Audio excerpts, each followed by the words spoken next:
we all work on the Mississippi. Here we all work while the white men play, loading up boats with the bales of cotton, days no rest till the judgment day. Get yourself a brand new gal, love it, baby, who's the apple of your eye. All that clothes all I can tell, they all can do the paragraph and chicken pie. Here we all work on the Mississippi. Here we all work while the white folks play, loading up boats with the bales of cotton, getting no rest till the judgment day.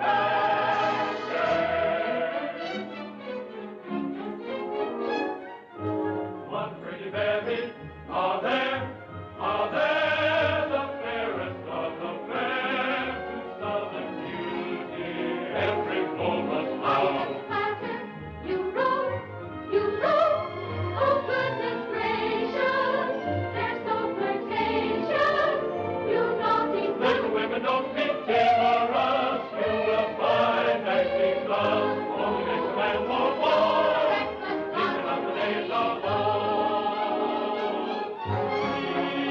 Jesus, so professional, tempted in the cotton, cotton will you go? Let me take you to the Carolina. delightful, but to joyfully accept I have to make a lie. Information from the Colonel, here comes Captain Andy.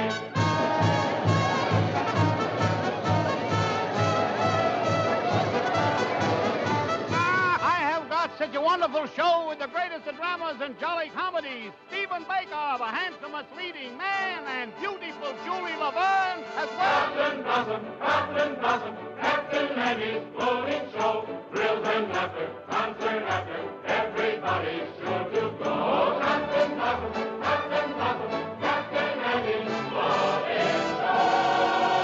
Thrills and laughter, concert after, get younger and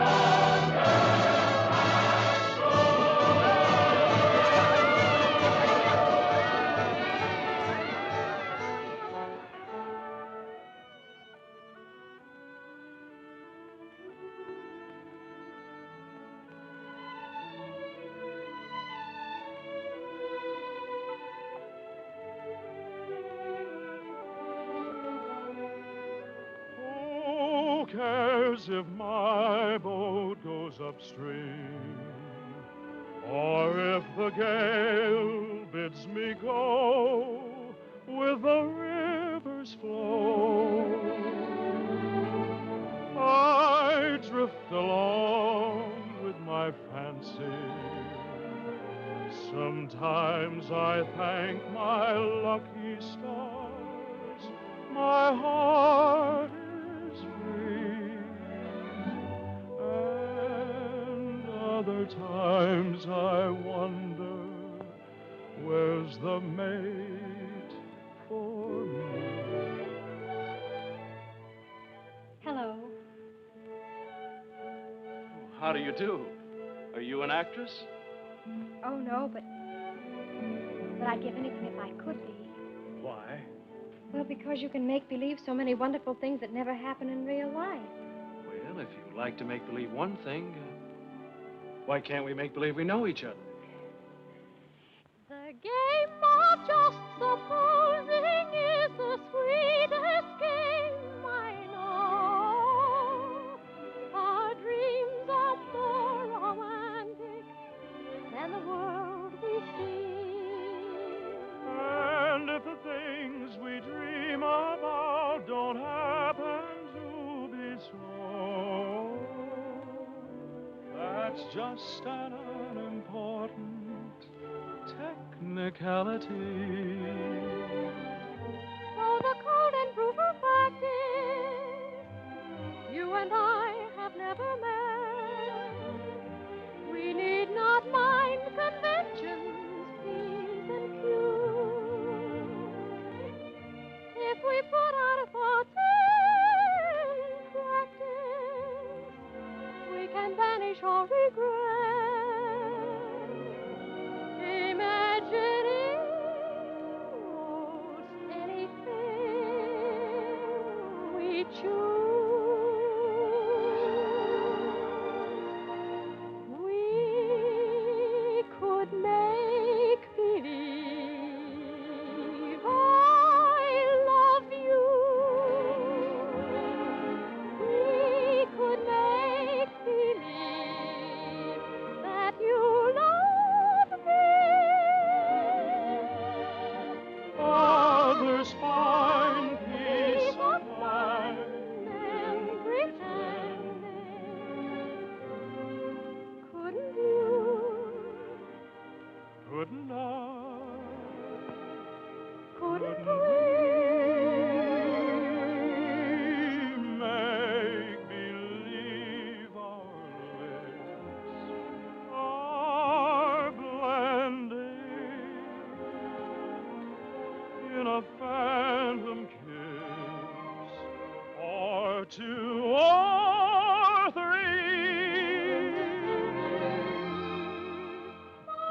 Mother.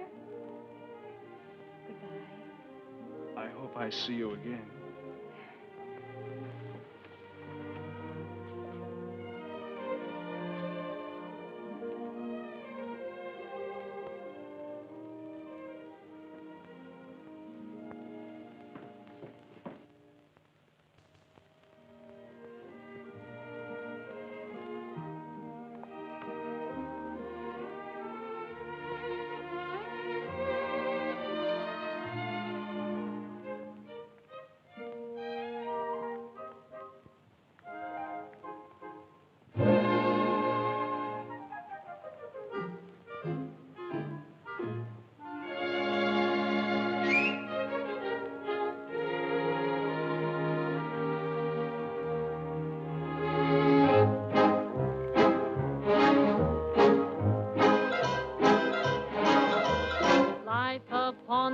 Stage ain't ever what a girl supposes.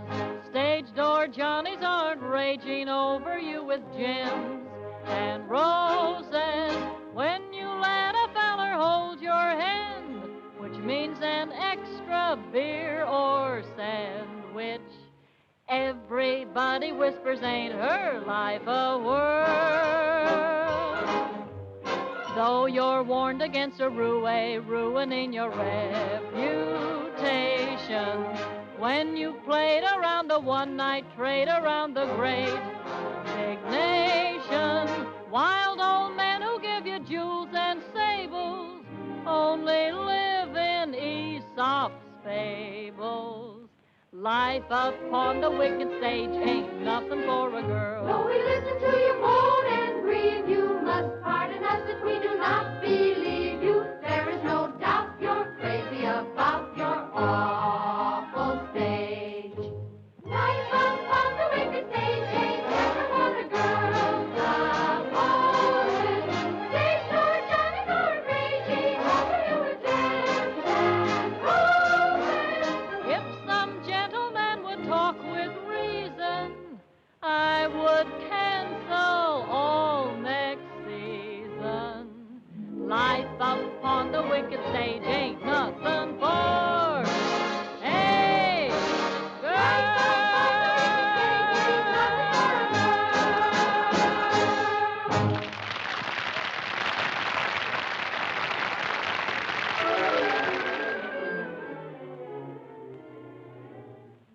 Oh, listen, sister, I love my Mr. Man, and I can't tell you why.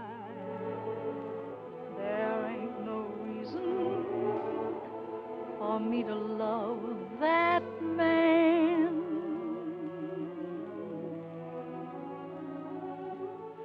It must be something that the angels done planned.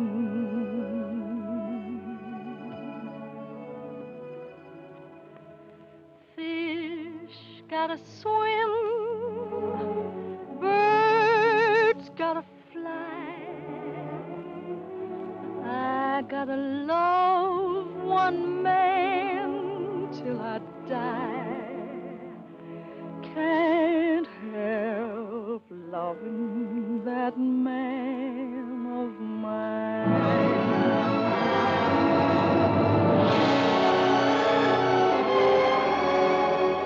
Tell me he's lazy, tell me he's slow.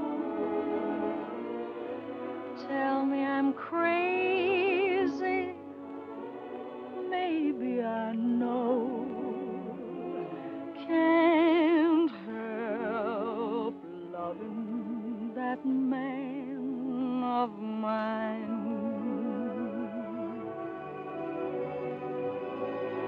When he goes away, that's a rainy day. But when he comes back, that day is fine.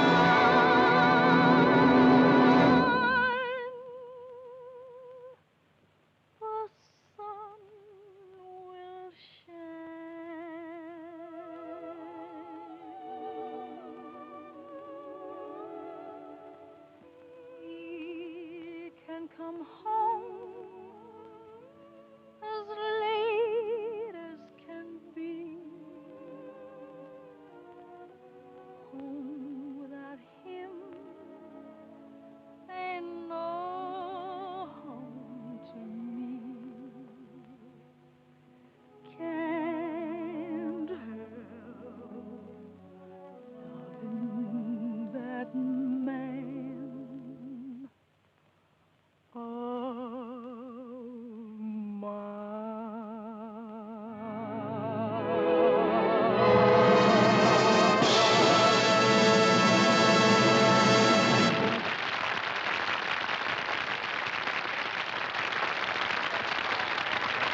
by sweat and strain. Body or Lincoln and a rack with pain. Oat that march, lift that veil. Get a little drop and we land in death.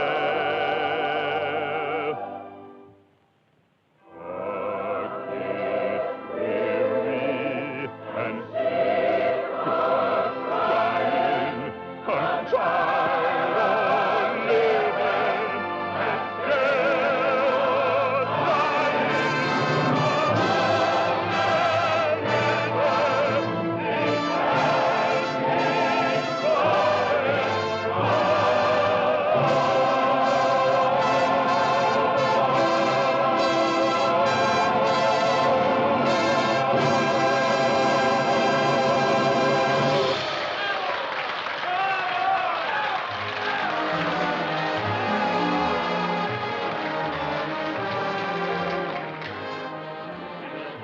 It'll run over a year. Well, over a year. Congratulations, Jeremy.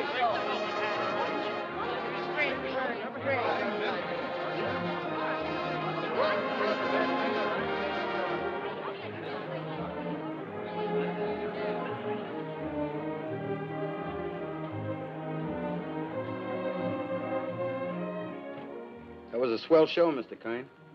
Well, thank you, Joe. Where to? The Waldorf, Mr. Kern? What was that, Joe? That big shindig you're throwing for you. It's down at the Waldorf, ain't it, Mr. Kern? Yes. But first I'd like to stop off at the house of an old friend. Yes, sir. Just for a moment, Joe. Turn right at the next crossing. It's not very far. I'm looking for an old brownstone house. It was the home of a very great and good friend. Tonight during the show, I couldn't seem to get him off my mind. Yes, sir. And I'd like to be alone for a few minutes, Joe, before we go down to the Waldorf and face that crowd. Oh, I get you. It's like a minute of silence, something like that, huh? Yes, Joe, something like that. Here, stop here, Joe. Here at the corner? In front of that radio shop. Oh, there it is. See? You mean that lodging house sandwiched in there? Mm-hmm. Well, of course, it didn't have that room to let sign in the window then. And other than that, it hasn't changed very much. Well, the street has changed quite a bit since I first walked down it years ago. Joe, did you notice this radio shop? Well, that was a bicycle shop the first time I ever saw it. I remember the day very well. It was spring, and I might have been any American kid coming down that street. I had a song under my arm, my hopes were high, and the world was wonderful. I was ambitious, and I was eager, but I needed a little help. I'd been told that the best man to give it to me was a man by the name of Hessler, James Hessler.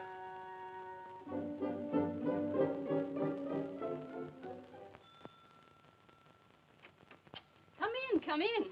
You're an hour late already. I suppose you realize that. You can start on the upstairs bedroom immediately. Mrs. Muller, Daddy wants some more roast beef. I'll be there in a second, Mr. Hessler, and see that you get to their nests, young man. He's not the moth killer. I'm a songwriter. A songwriter. I see. You entered under false pretenses. Well, it won't do you any good, young man. Mr. Hessler isn't seeing songwriters anymore. He's going in for better things. Maybe he should have the roast beef. He's very hungry. Shh! Don't mention roast beef in front of a songwriter. Look, I'm gonna eat a snack here. No, so it is. You feel like you're gonna fall down the sink, don't you? Dear. Well, you can come in for a while. Can't have people fainting in the house, not even songwriters. Thank you. Come in, come in.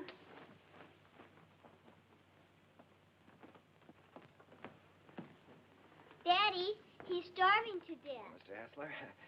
Mr. Max? Yes, I know. Mr. Max Dreyfus of the Harms Company sent you. Written a little tune. He thinks it has possibilities if it's properly arranged. Now I'm to help you arrange it. Look how skinny his neck is, Daddy. Why, he said that, He told you that I was the greatest arranger in America, and I should give you a few lessons, though. Oh, my friend, he's right. There's only one catch. I've given up arranging. I'm through dressing up silly little tunes for girl shows and beer halls. I'm going to write some real music for a change. Oh, here, Mrs. Set it down here. The trouble with you songwriters is all you ever think about is making money. Here, sit down, have some roast beef. Oh, well, no, thank you. Go ahead, sit down, sit down.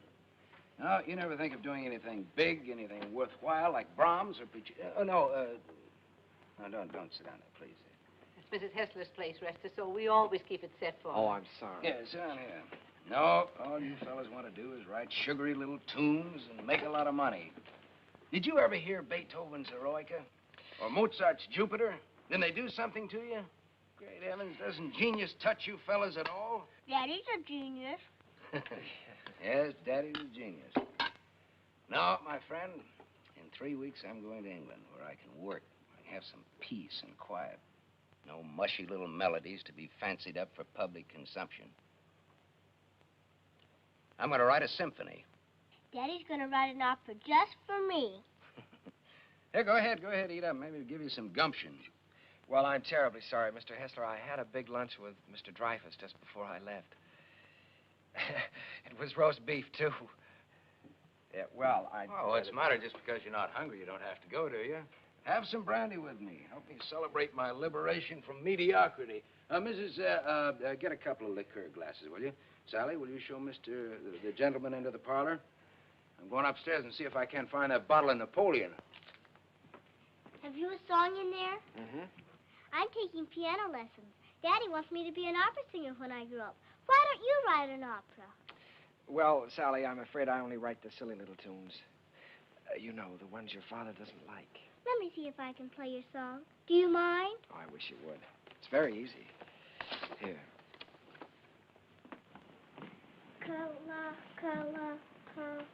What's the name of the song? Kahlua.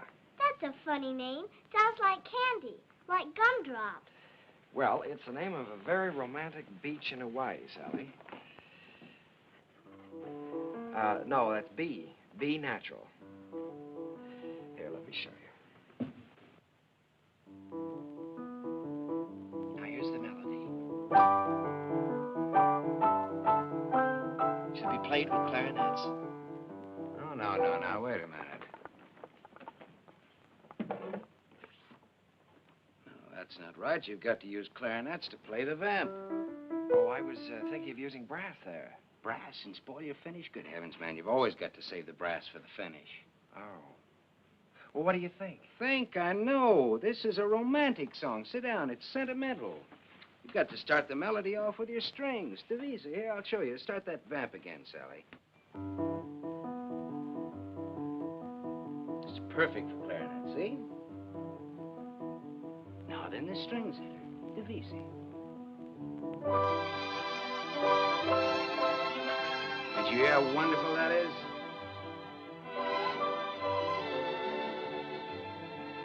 Now then add trombones, muted trombones.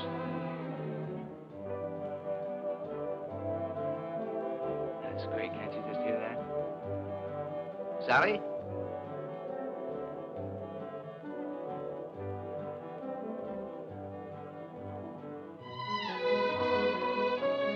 No, wait a minute. We ought to add flutes there. Light and easy.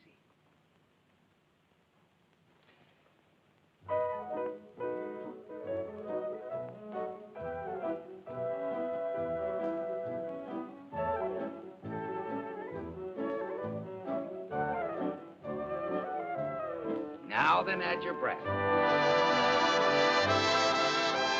Your strings, too.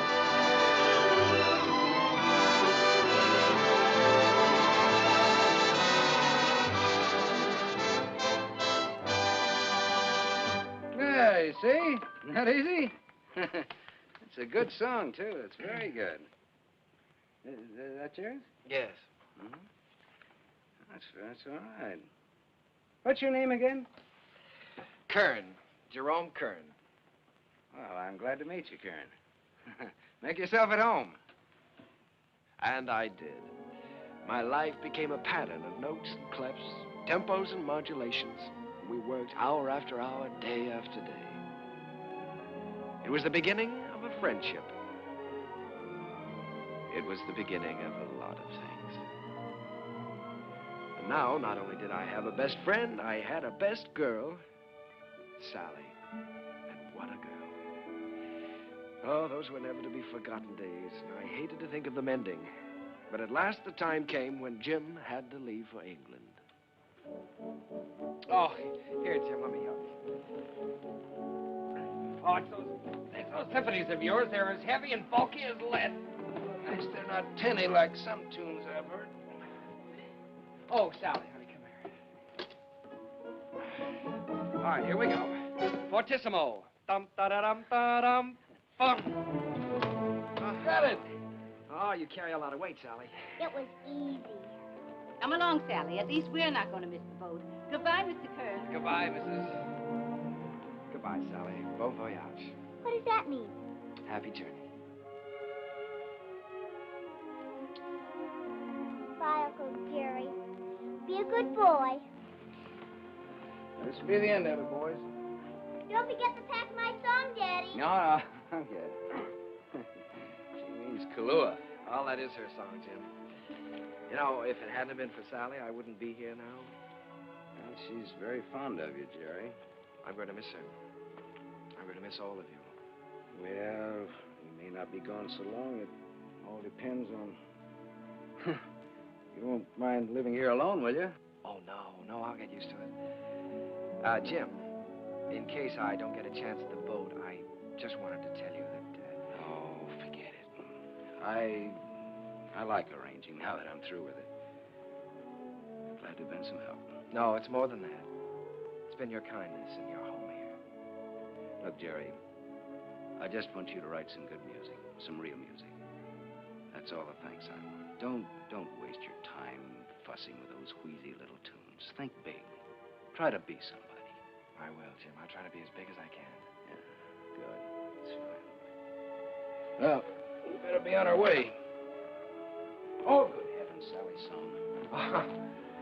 You know, I'm so tickled that she remembered that. Remembered? It's your song, Jerry. She couldn't forget it.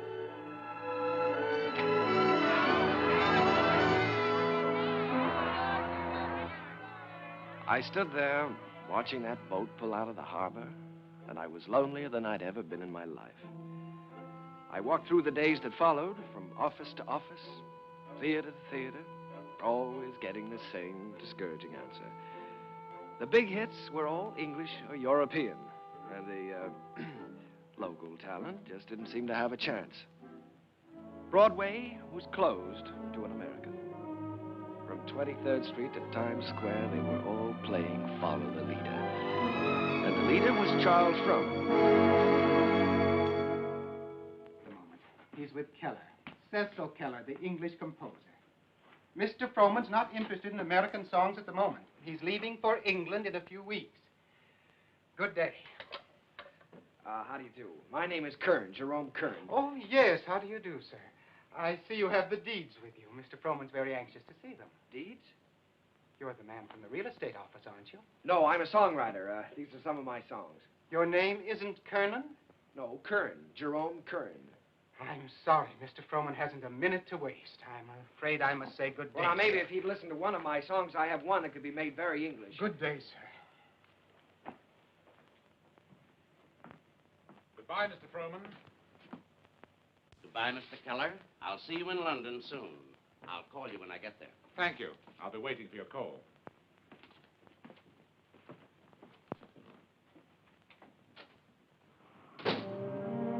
I made up my mind that I was going to try to write music with an English accent. So I sailed for London. I wish I could say with flags flying and my courage high. But the sea and I and the boat didn't get along too well together. I was mighty glad to see land again.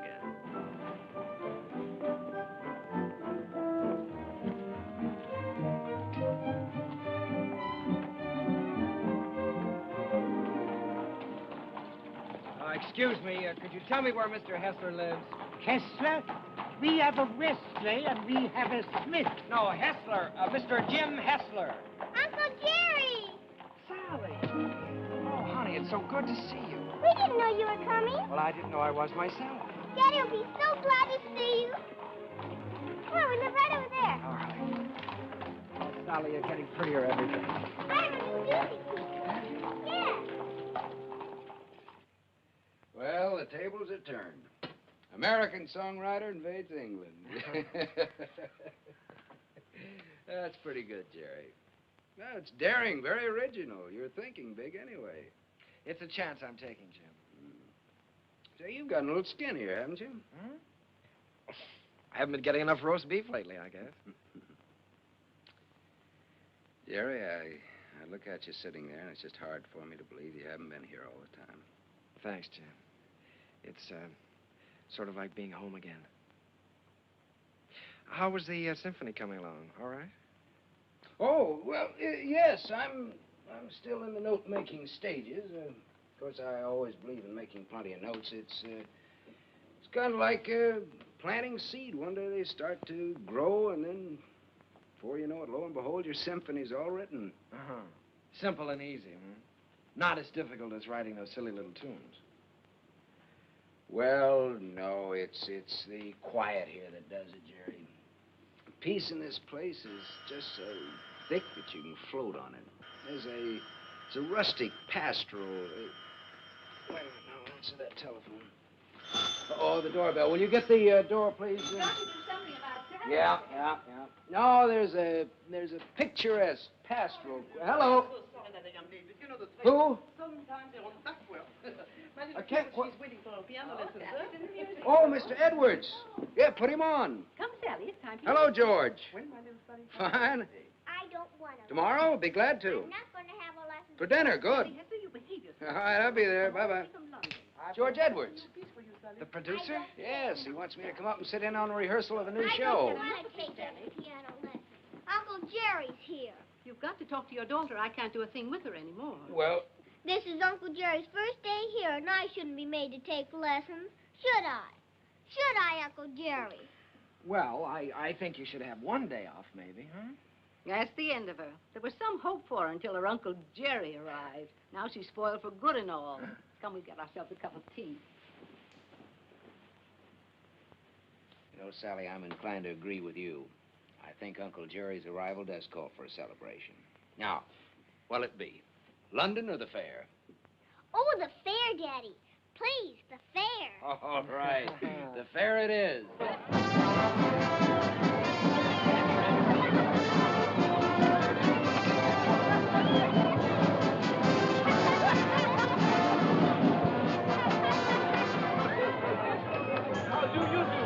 Hey, you all, welcome to try your way. Not to the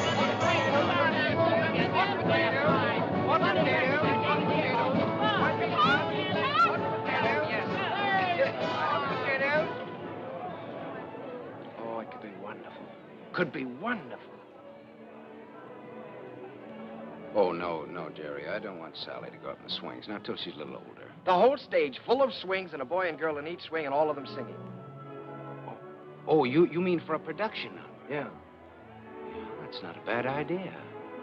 They could swing from the stage right out over the audience and back again. Make a good production number. What song would you use with it? Spoon with me, be perfect. Spoon with me. That sounds fine. Suppose I take that up to George Edwards. For the gaiety? Sure. I'm going to have dinner with him tomorrow night. Oh, Jim.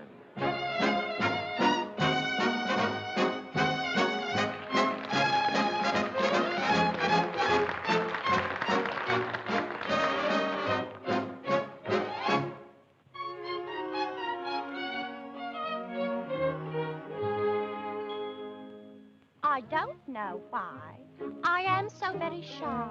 I always was demure. I never knew what silly lovers do. No flirting I'd endure. In all my life I never kissed a man. I never winked my eye. But now at last I'm going to break the ice. So how'd you like to try? How'd you like to spoon with me? I like to. How'd you like to spoon with me? Well, rather. Sit beneath an oak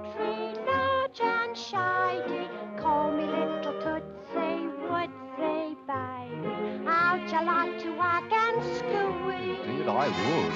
Dangle me upon your knee. Everybody could. How'd you like to be my lovely darling? How'd you like to spoon with me? What a daisy.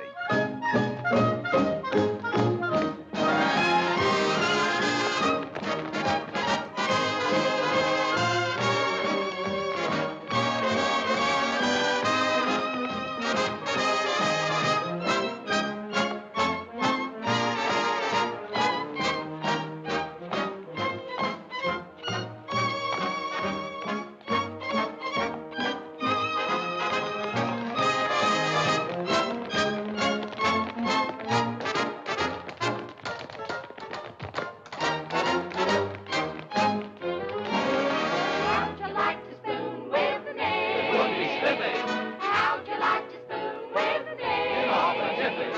Sit beneath an oak tree, large and shiny. Call me little Tootsie Wootsy by you. How'd you like to hug and sway? Rock me well, I Dangle you upon my knee. My Oscar will be a. How'd you like to be my lovey-dovey? How'd you like to, how'd you like to, how'd you like to, how'd you like to, How'd you like to, how'd you like to spoon with me? How'd you like to spoon with me? Rather.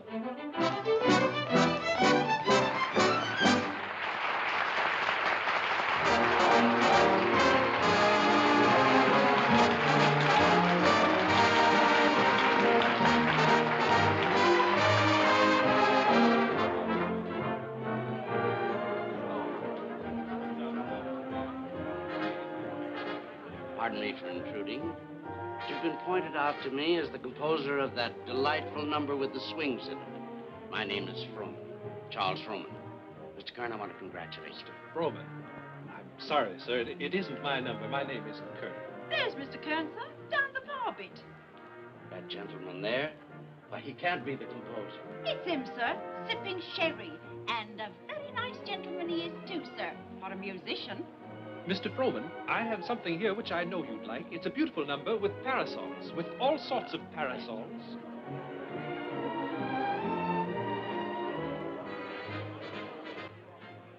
Kern? Oh, Mr. Froman, how do you do? I'm very glad to know you. Mr. Kern, I want to tell you I think your swing number is delightful. It has such beautiful English charm to it, really delightful. Oh, by Jove, Mr. Froman, that's rather nice of you. It's a pleasure to know you, Mr. Kern. You know, you fellas over here have a style all your own. As English as the scent of the May blossoms. Would you join me in a glass of sherry? Righto. Miss.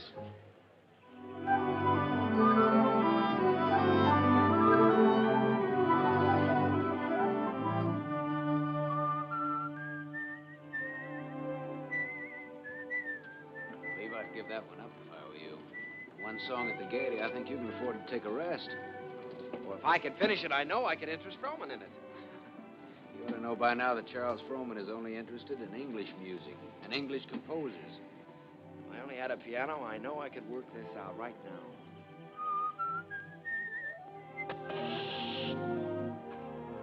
Flat.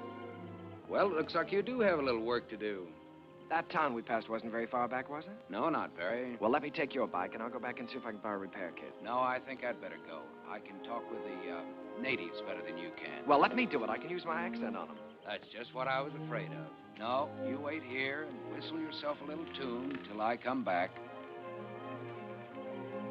Make sure you can find this place again. I'll find it.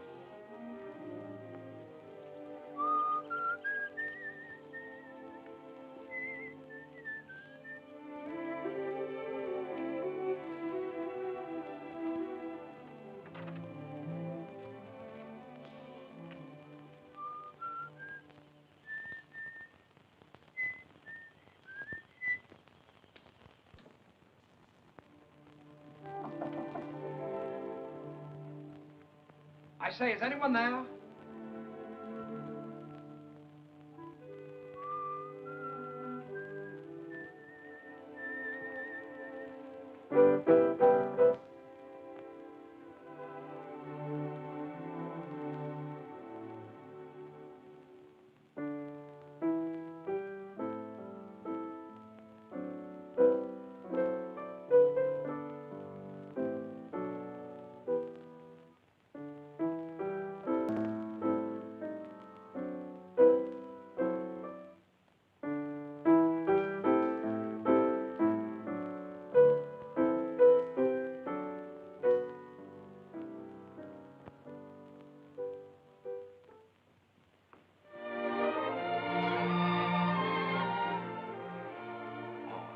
How do you do? Did Mr. Timkins send you? Well, I was passing by on my bike, and I got a flat tire, and, Well, then you don't work for Mr. Timkins. No, I happened to notice your piano through the window, so I thought I'd come in and try out a little tune. I see. For a minute, I thought you were the piano tuner. No. Well, I'd better go before the owners. What do you do here? Gardening? A little. Oh. Well, I don't know whether anybody's told you, but for a working girl, you're very pretty. Thank you. You're an American, aren't you? Yes. Yes, I'm a songwriter. As a matter of fact, that song I was playing as you came in was mine. Did you like it? Oh, you wrote it yourself? Sure. Oh, I write lots of songs. Maybe you've heard this one.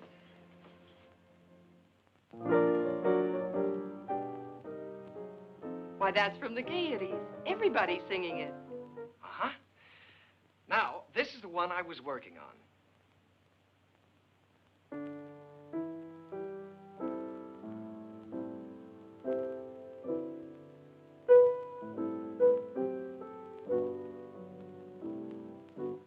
That I'm going to try to place for the Gaiety, too. Of course. I would if I were you. Don't you believe I wrote these songs? Tell me, when you compose, do you always break into people's houses to borrow their pianos? No. All right, I'll tell you what I'll do. If I place this with the Gaiety, I'll send you tickets and you can come and see for yourself. Will you? I'll tell you when I get the tickets. I beg your pardon, miss, but your mother would like to speak to you. She's in the upstairs sitting room. Thank you, Katie. I'll be right up.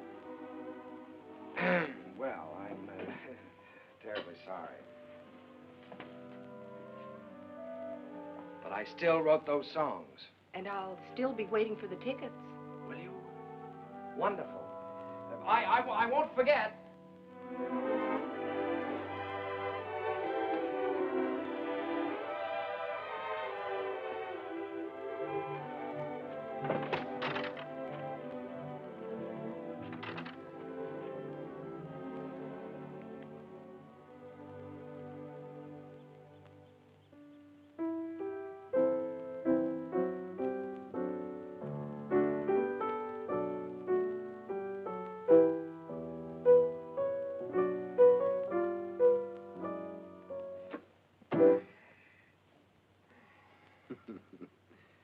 And you were the lad who wasn't going to fall in love with anybody for a long, long time. Well, this girl is different. Sure, I know. Well, now, don't joke about it. It's serious. Don't you believe me? Yes, of course I believe you. Now, she really is different.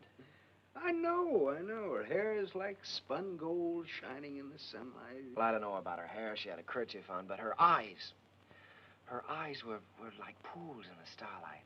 I see. Even with her working clothes on, she's the prettiest girl I've ever seen. I'm sure of it. Seriously, Jim, don't you believe me? Yes, Jerry, I believe you. It's spring, isn't it? Tomorrow morning, I think I'm going to give you a great big dose of sulfur and molasses. Good night.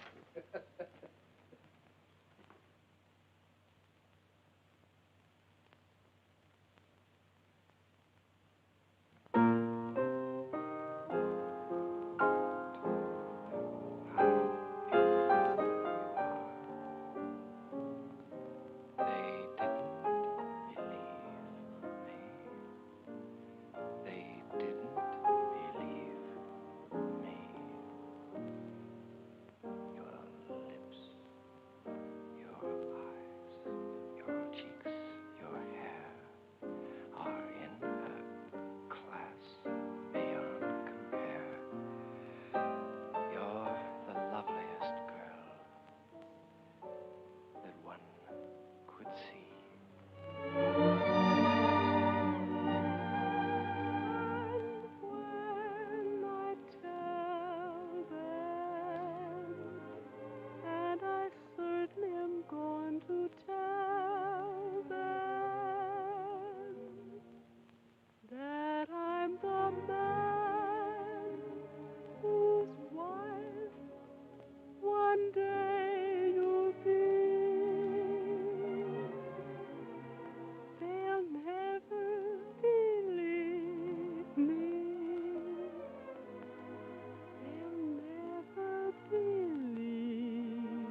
hadn't noticed.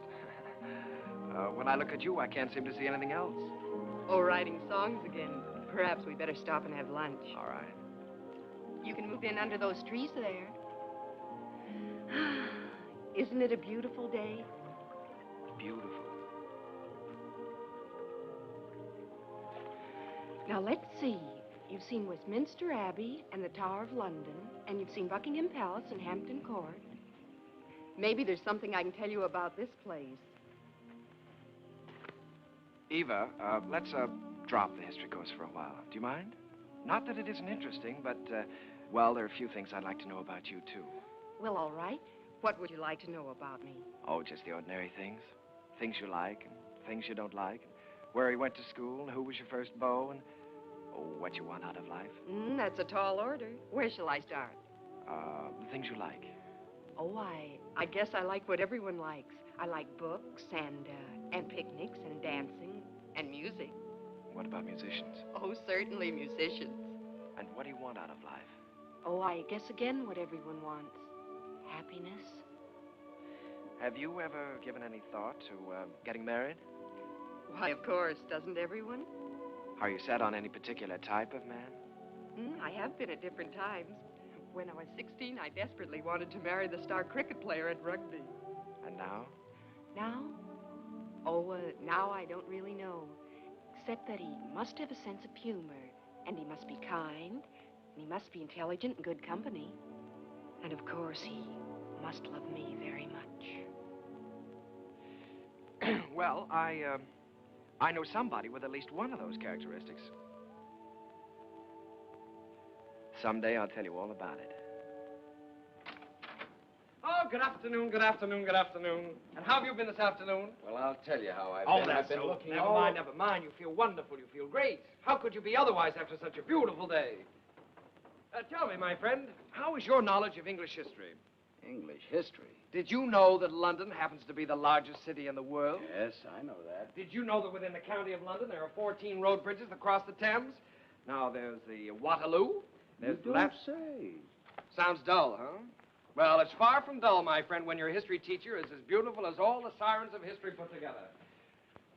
Did you know that all the swans on the Thames belong to the King of England? No, fancy that. And the male swan is called a cob. Oh, what does that get? And did you know that when you walk into Hampton Court, you're walking right straight into history? Oh, my dear friend, you have so many things to learn about England. Have you ever heard of a man named Charles Frohman? Frohman? Well, that's a familiar name. The face escapes me. How can you talk about Frohman when I'm talking about love? Oh, so that's been the theme of this little dissertation. Yes. Well, I'm glad you informed me. Oh, that's all right. Because the next time Frohman's office calls, I'll tell him that you're too busy to be bothered. Yes, you tell them that I'm too busy.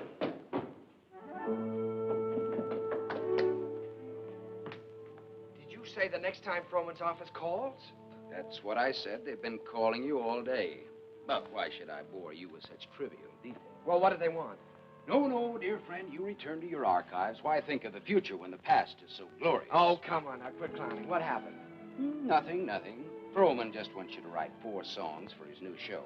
If, of course, you can spare the time. Well, why didn't you tell me about it? Why didn't I tell you about it? Well, come on, let's get going. There's no time. We've got to do that on the ship. On the what? On the ship. We're sailing with Charles Frohman tomorrow.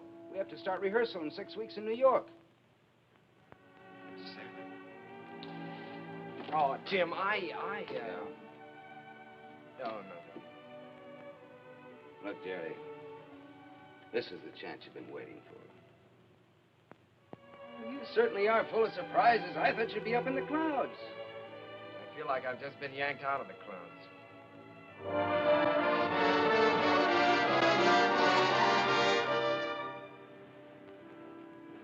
Jerry, aren't you coming down for lunch?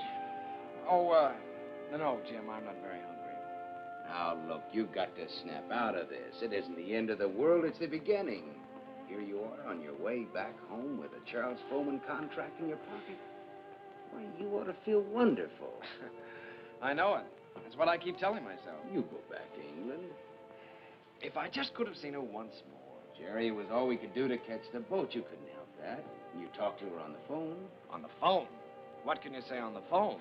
Hello. It's nice seeing you. Take care of yourself. Oh, Jim, there were so many things that I wanted to say to her. Now, look, Jerry, you've got to think about your career. Things are just starting for you. Yeah? You can say that over and over again, and you know what happens? What? Nothing. Jim, you know, for the first time in my life, I'm lonely. Here I am on a ship full of people with you, and I might as well be on a desert island all by myself. Did you ever feel this way? Yes, once. What did you do about it? I married the girl. Oh, hello, Mr. Froman. Hello there. Been looking for you two. You weren't down to breakfast. No, The first day out is always a little rough on you. Well, good Englishman should have his sea legs by now.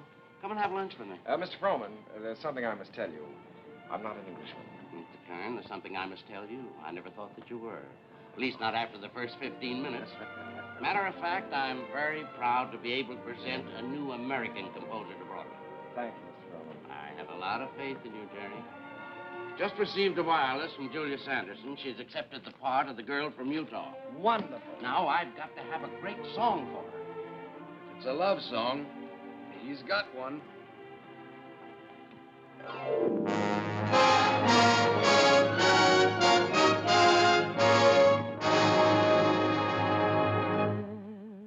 When I told them how wonderful you are,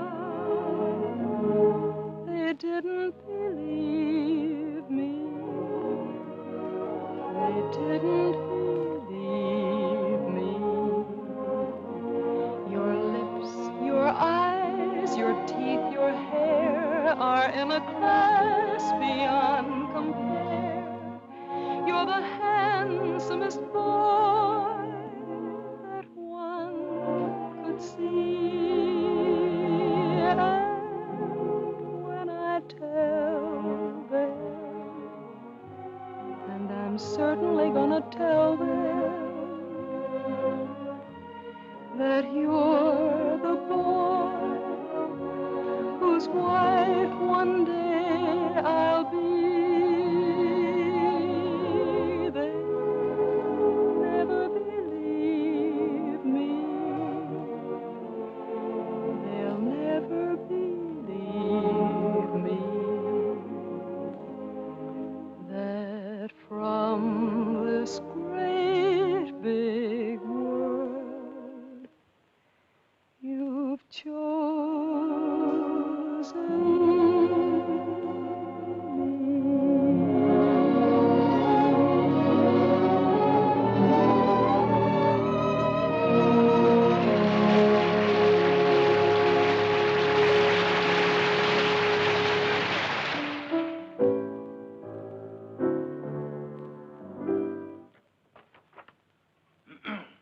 Here. I've got the Clouds number worked out pretty well now, huh? I never realized that writing a complete score was such a job before. Well, one good all-night session like this does wonders. We could use another week. We weren't 3 weeks late already. Oh, I hope he likes it, Tim. Rowan would be crazy about it. He hasn't gone out and bought himself another show while he's been waiting. Good morning. Sally, what are you doing up? I'm going to have my breakfast. Right. It isn't morning already. No, it can't be. Sally, you'll be late for school. I'm coming. Say, Jim, don't you think I better call Froman's secretary and get an appointment? You better call him at home. It's a little early. Good morning. Bryant 2446, please. Do you think it's in good enough condition for him to hear? Oh, yeah, sure. It's in good shape for a first draft. Hello, this is Kern, Jerry Kern. Mr. Froman was expecting me to call today about an appointment. He's leaving for England. Well, but he promised that he was going to listen to my show, Oh Boy, for his next production. Saying it's today. Oh, all right, thanks. Well, that's it. He's gone over to buy himself another English show. Well, he can't. No? No, he can't. We worked like dogs on this score, Jim. And I had all my plans made, too. After he bought it, I was going to jump the next boat for England. I'd forgotten about that young lady.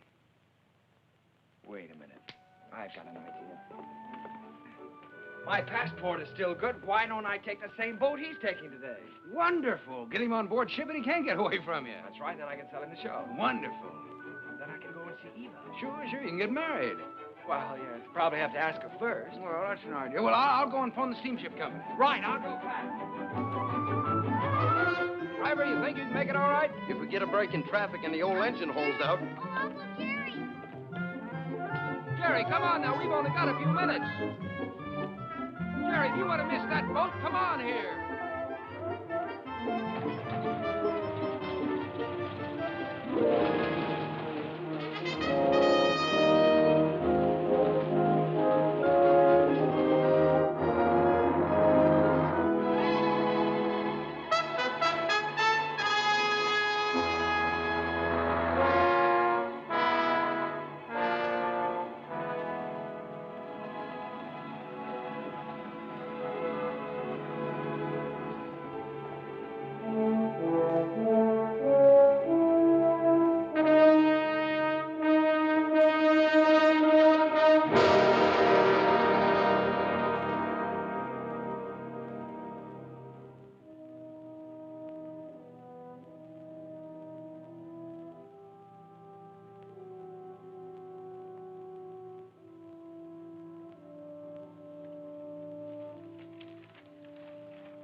Charles Frohman. It's like watching an era crumble in front of him. The theater's gonna miss him. Yeah? You were very lucky to miss that boat, Jerry. Seen Max around? Oh, hello, Jim. Victor? No, I think he went over to Comstock and Elliott's. What a terrible tragedy. Yes, it's unbelievable. Jerry and I were just talking. Jerry, you know Victor Herbert, don't you? This is Jerry Kern, Victor. How do you do, Jerry? It's a great honor to meet you, Mr. Herbert. Charlie Frohman spoke of you quite often. He had great hopes for you. Well, he was very kind. He liked you. But more important, he respected you. And it's easy to see why. You've got a song to sing. Thank you, Mr. Herbert. Look down at that city, Jerry. It's made up of millions of people. And music has played a part in all their lives. Lullabies, love songs, hymns, anthems. Must be pretty wonderful, Mr. Herbert, to realize that people you don't even know and never will know are singing your songs, and all of them asking for more of the Victor Herbert music. It makes me feel grateful, Jerry, and very humble. One of these days, you'll find out yourself how it feels. What is it my publishers call me? The Dean of American Music. Well, I think you're going to be the next dean. One thing I must admit, you've got a better figure for it. Keep writing, boy. Don't let anything stop you. Good night. Good night, Mr. Herbert. Night, Victor. Good night, Jim. Good evening, Mr. Herbert. It's a deal, gentlemen. Congratulations. Comstock and Elliott are going to produce Oh Boy. Max just sent me over with the check. What's the matter? Aren't you fellas happy? Yeah, we're happy. Thanks. Turn out those lights again, will you?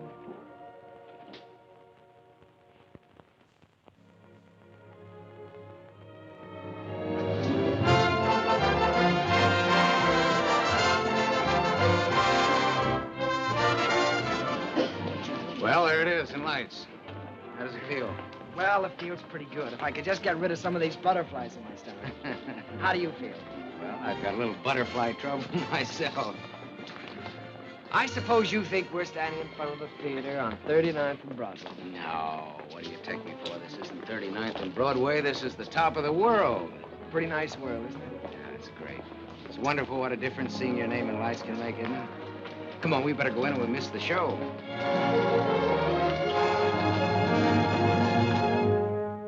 The rain comes a pitter-patter, and I'd safe in bed. Skies are weeping while the world is sleeping, trouble heaping on our head. It is vain to remain and chatter and to wait for a clearer sky. Helter skelter, I must fly for shelter till the clouds roll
Jerry.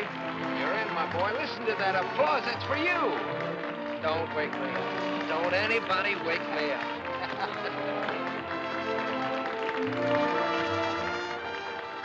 Figured out how you're going to spend your money yet? Well, for one thing, I think I'll buy an interest in Harms. For another... You think you might take a little ocean voyage? Well, good luck. I don't see how she can possibly say no. Well, that's what I'm worried about. I'm afraid she is going to say no, Jim. You know, I can't get her out of my mind. She's... Well, she's... Yeah, I know. I've been through this before. She's everything you've ever dreamed of on this earth. She's everything I've ever dreamed of in heaven.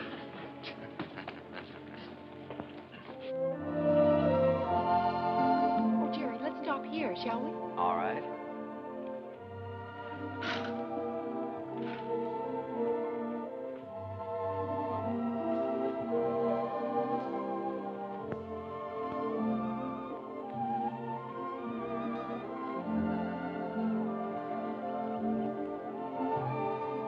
Jerry.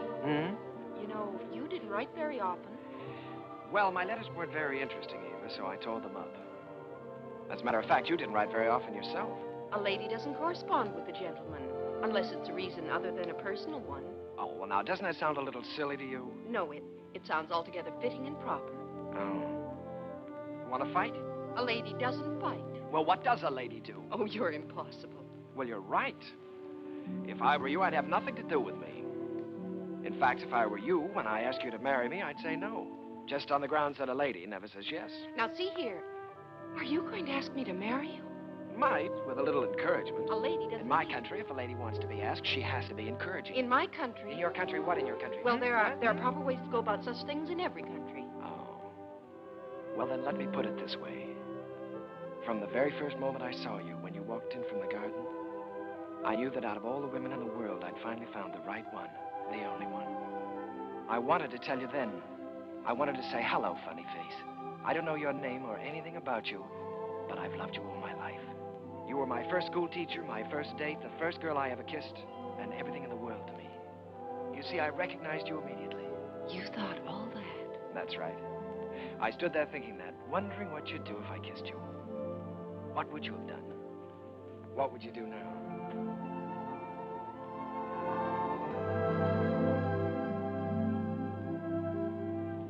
Will you marry me, Eva? Thank you so much. I'd love to. Hello, Mrs. Kern. Hello, my darling.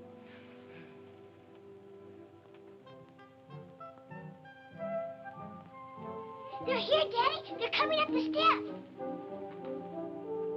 Welcome home. Jim! What, you old fox, you really did it this time. Nothing, my boy, nothing, just a little gesture. Jim,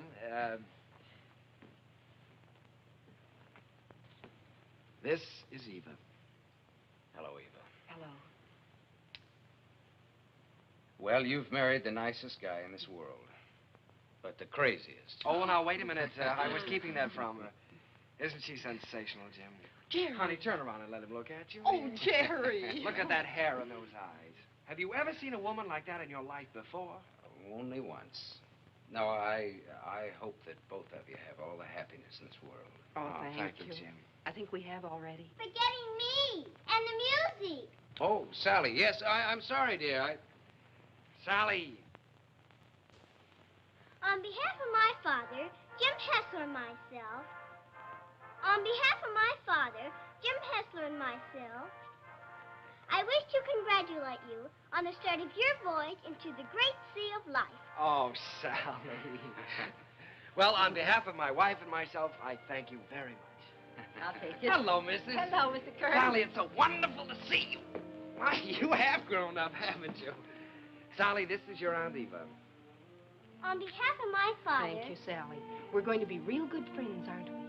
Yes, I expect we are. Well, what do you say? Let's all go in and have something to eat, shall we? Oh, Jim, it's so good to be home again. Yes, it was good to be home. I felt I had everything in the world. Happiness, success, and the wife I had dreamed about. I wanted to put it all into music. Eva's smile, and her eyes, and what it meant to be with her. And at last, it seemed to me that the clouds had rolled by. First, there was Leave It to Jane. Leave it to Jane, Jane, Jane. I don't know why you should make me plot and plan for you. She is the girl with... I always try to do everything I can for you. No problem you can wish on her gives her a strain. She'll tackle gaily a score or more daily. If something is on your mind, And I can see that there is not a dot of it. comfort you soon will find. Leave it to me, I will soon get you out of it. If you have started worrying, kindly refrain and just hand over the whole thing to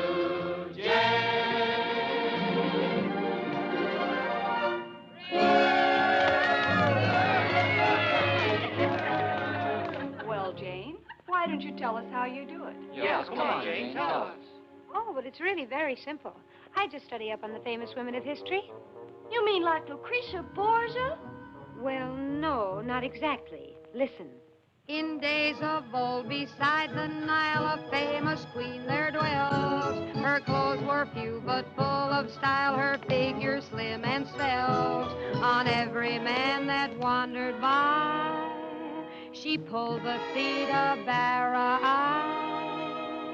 and everyone observed with awe that her work was swift, but never raw.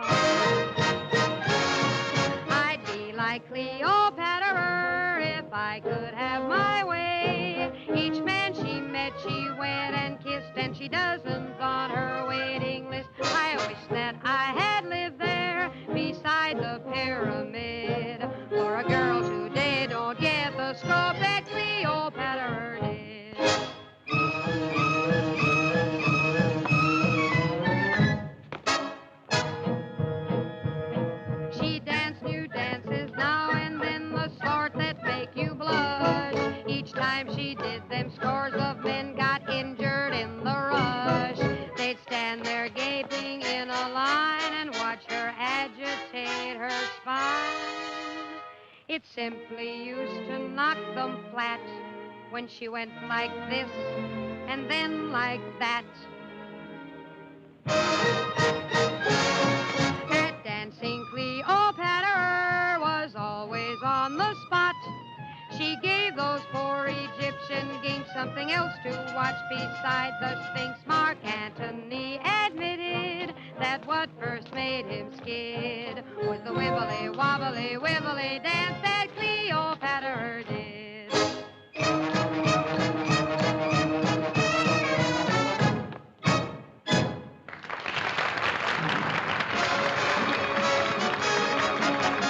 Leave it to Jane, Jane, Jane.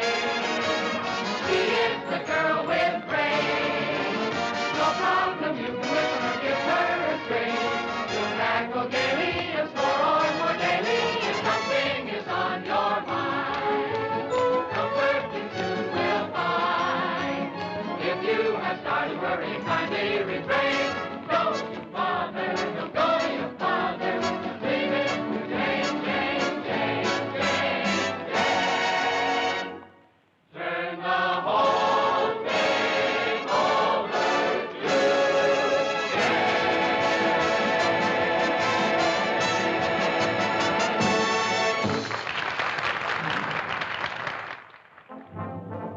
Once again, Broadway belonged to the Americans. To George M. Cohan, Irving Berlin, George Gershwin, Vincent Youmans, Buddy DeSilva. I was working in mighty great company. And in one of my own shows, Sally, I was fortunate enough to have the reigning queen of the era, the wistful, lovely, unforgettable Marilyn Miller.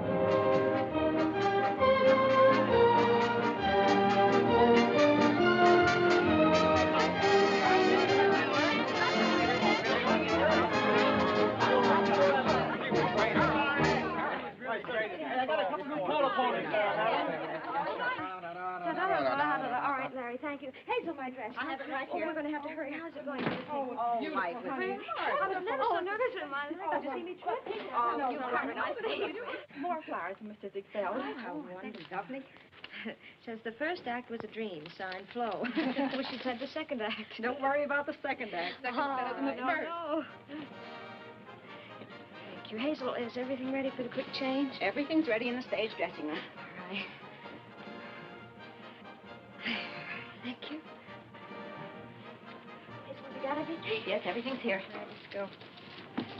Good luck, Miss Miller. Thank you. Good luck, Oh, fine, Miss Miller. Best of luck to her. Keep it up, Marilyn. Keep your fingers crossed, Johnny. You bet. Oh, here you are, Miss Miller. Everything is ready. Here you are, Miss Miller. I got it nice and warm for you. Put it right here. You got everything else?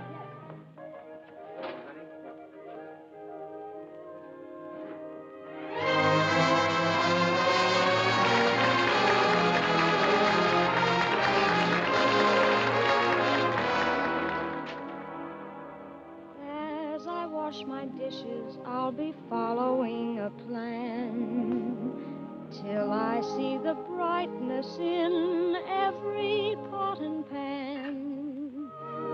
I am sure this point of view will ease the daily grind, so I'll keep repeating in my mind.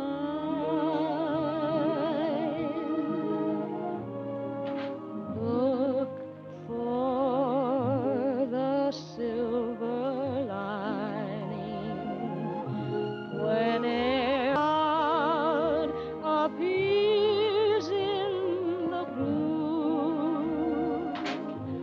Remember, somewhere the sun is shining, and so the right thing to do is make it shine for you, a heart full of joy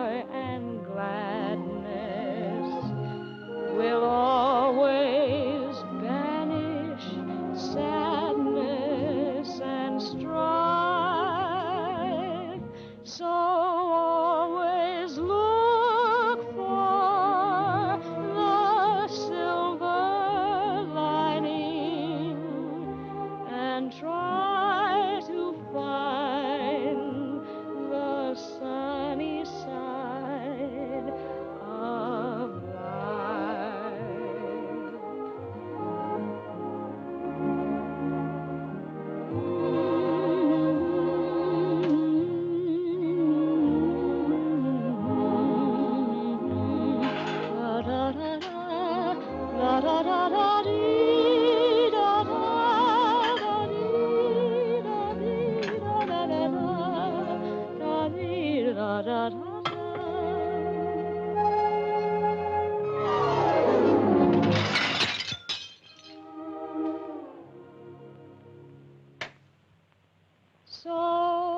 always look for the silver lining and try to find the sunny side of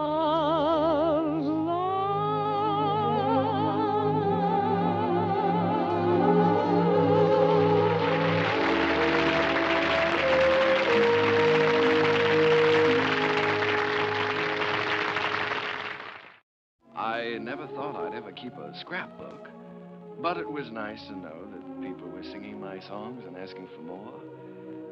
Night Boat, Good Morning, Dearie, the Ziegfeld Follies. Curtains went up, and curtains came down, and I think I got to look a little more like a musician. Eva grew lovelier with every passing year. Our life was rich and full and very satisfying. And Jim and I, well, we grew a little grayer, a little more settled, perhaps. He was still working on his symphony, or so he said. But on the whole, the years didn't change as much. However, they certainly did change Sally. She was quite a young lady now. She'd been away at school. In fact, many schools. Well, Sally. Hello. Darling. Well, Sally, I thought you were at school. Well, I was. Oh. What happened this time? I just can't stand that school anymore, Uncle Jerry. I've left, and I'm not going back. What does your father say about that? Well, he hasn't said anything yet. He doesn't exactly know. You see, I just left there this morning, and I came right out here to talk to you. Oh, Uncle Jerry, I had to leave. I hated it so much I couldn't eat or sleep or anything.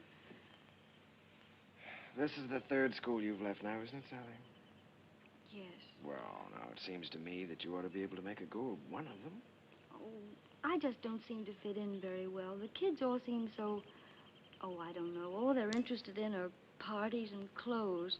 They seem to think that's all there is to life. Oh, Uncle Jerry, I wish you'd talk to Dad for me. He'll listen to you. Well, Sally, you know your father isn't well. Then I ought to be home where I can take care of him. You ought to be at school completing your education. You want to make something of your life, don't you? Oh, I've had an education, and now I want to get down to something serious.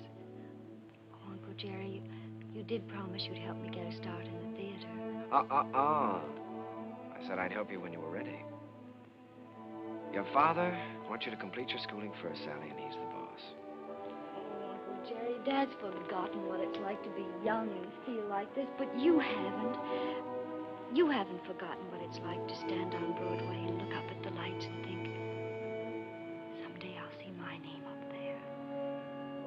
You remember that feeling, don't you, Uncle Jerry? Yes, Sally, I've got to admit it, I do. Well, then that's more important. Or anything else in the world, isn't it? Isn't it, Uncle Jerry?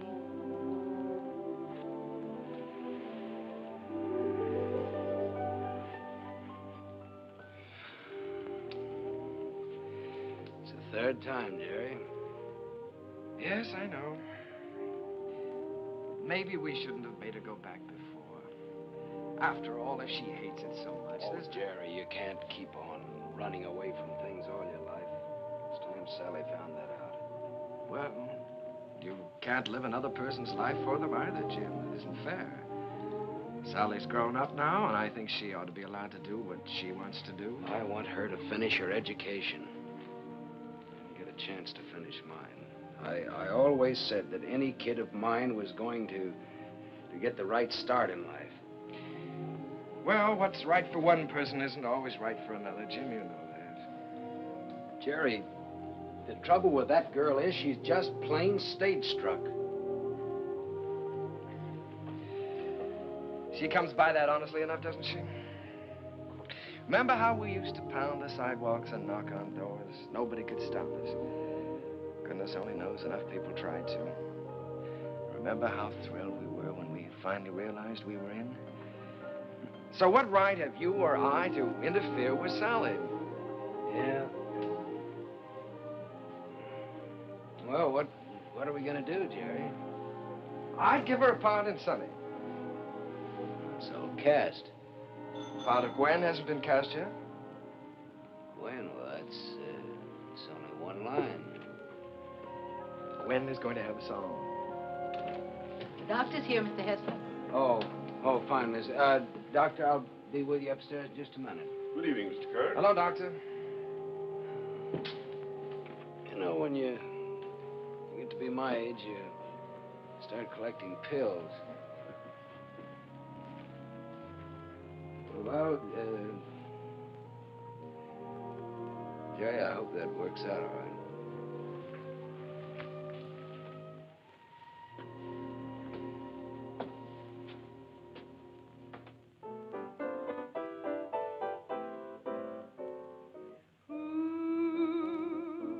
Stole my heart away, who makes me dream all day, dreams I know can never be true, seems as though I'll ever be blue. Hello, Mr. Hammerstein. How are you? Very well, Miss Miller, and you? Hello, Oscar. Jerry. This is a charming number. I was just telling Jerry how much I liked it. What a fine lyric you've written. Oh, thanks. Jerry, I've just been talking to Mr. Dillingham, and he thinks that Who should be a big production number instead of a solo, and that, of course, Marilyn ought to sing it.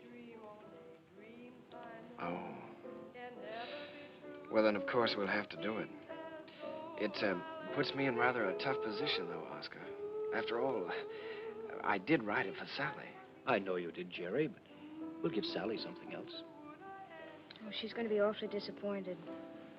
It's a wonderful song, and I'd love to sing it, but I hate to take it away from her. Well, it's for the good of the show, Marilyn. I think you're right, Oscar. Have you thought, though, how you're going to tell Sally? It's not going to be easy. Oh, I thought you should tell her, Jerry. Oh, I was afraid you would. Well, after all, you know her so well, it shouldn't be too difficult. Well, it would be a lot easier if I didn't know her so well. Would you like me to tell her? I'm sure she'll understand. Would you do that, Marilyn? Certainly. Ask her to meet me in my dressing room. And don't worry. Thank you, darling. But Uncle Jerry wrote that song for me. I know. And I know how disappointed you must be, too. But, Sally, disappointments are part of the theater, and you've got to be able to take them. Well, the very same thing happened to me in my first show. I had to give up my song to the star. I think I felt pretty much as you're feeling right now. Then I think it's a pretty low, miserable trick for you to pull on someone else. Sally, listen to me a minute. This is your first show. You're just starting. And there are going to be a good many songs and a good many shows for you. It may be difficult for you to understand now, but one day you'll realize you've got to give and take, whether you like it or not. I'll never take a song away from anyone else, especially if it's their first real chance. Sally, please don't put this on a personal basis. I don't want to take the song away from you. Then why are you doing it? Mr. Dillingham thinks it's best for the show. And what's best for the show is more important than what I want or you want or any personal feelings involved. Don't you see that, Sally? Yes, I see it all right. You're trying to take my song away from me, and you aren't going to get away with it. Uncle Jerry wrote that song for me, and I'm going to sing it. I don't care whether you are the star. You're not going to take it away from me. Sally. She can't have my song, Uncle Jerry. Don't let her talk you into it. I don't care what happens. She can't have my song.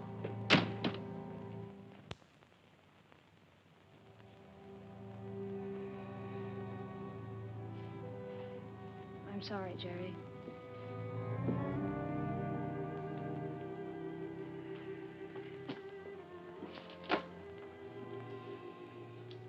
What is it, Sally? Am I still in the show, Uncle Jerry? If you want to be. You won't have a song, though. He took my song away from me, the song you wrote for me. Sally, there's a little thing called the good of the show. Apparently the show didn't seem very important to you this afternoon. Not important. You didn't care what happened to the show just so long as you got your way. The theater doesn't work that way, Sally. Nothing works that way. I learned something today. I suddenly realized that you're not ready for the theater yet. Not ready. No. All you have to offer is a small talent, a great deal of conceit, in return for which you want success.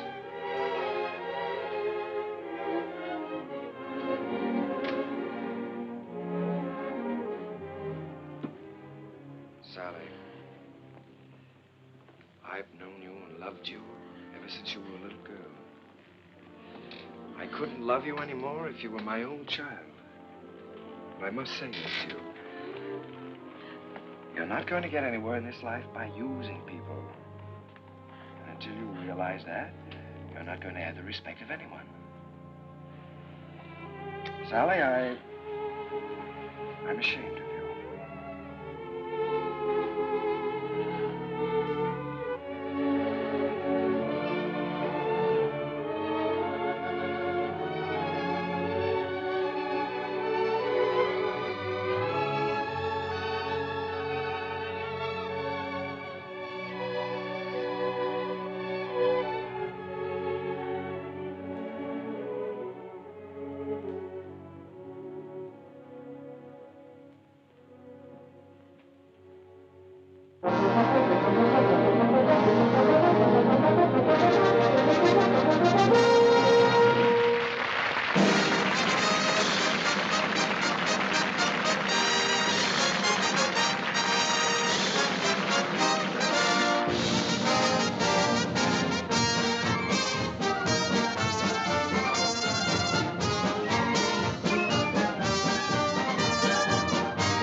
Running back into my memory's eye.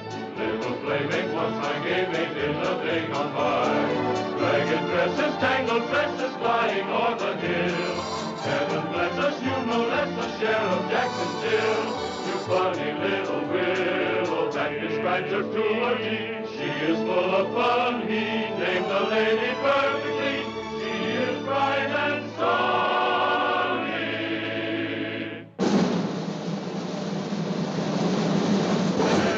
Comb your hair, sonny. Leave the breezes there, sonny. Let your stockings fall down for shocking, 'cause now is all that you do. Smiling all the while, cowboy. Where'd you get your smile from, boy? Little sunny girl, be my honey girl, sonny.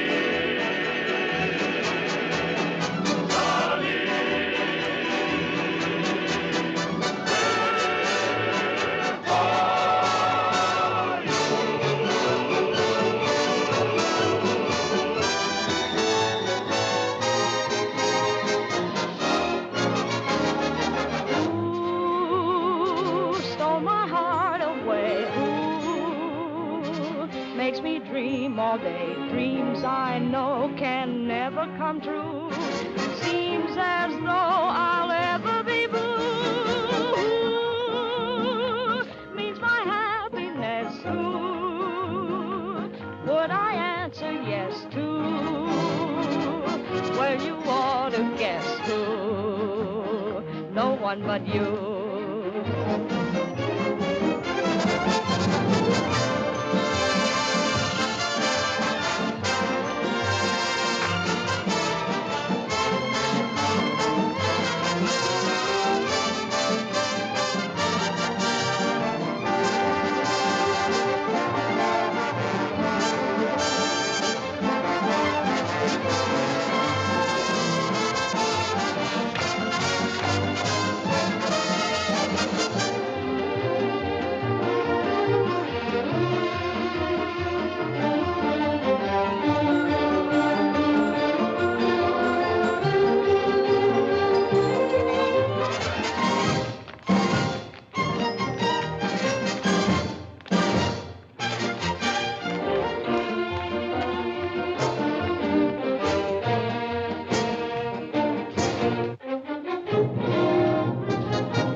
dreams, dreams I know can never come true. Seems as though I'll ever be blue. Who means my happiness? Who should I answer yes to? Well, you ought to guess who. No one but you.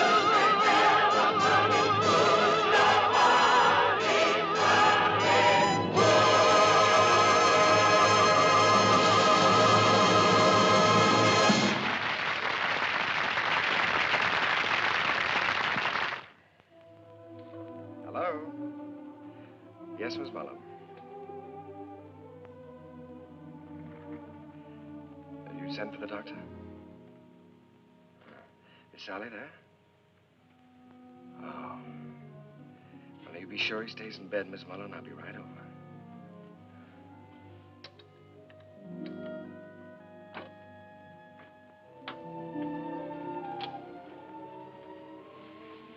The doctor get here? He's upstairs in Mr. Hessler's room.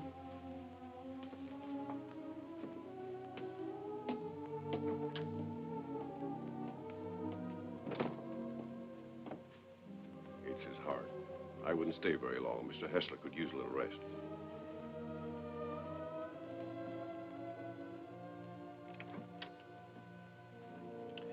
Well, good evening, Jim. Oh, Jerry. We missed you at the theater tonight. How are you? Sally's gone, Jerry. Yes, I know. Mrs. Muller told me. She didn't come down for dinner, so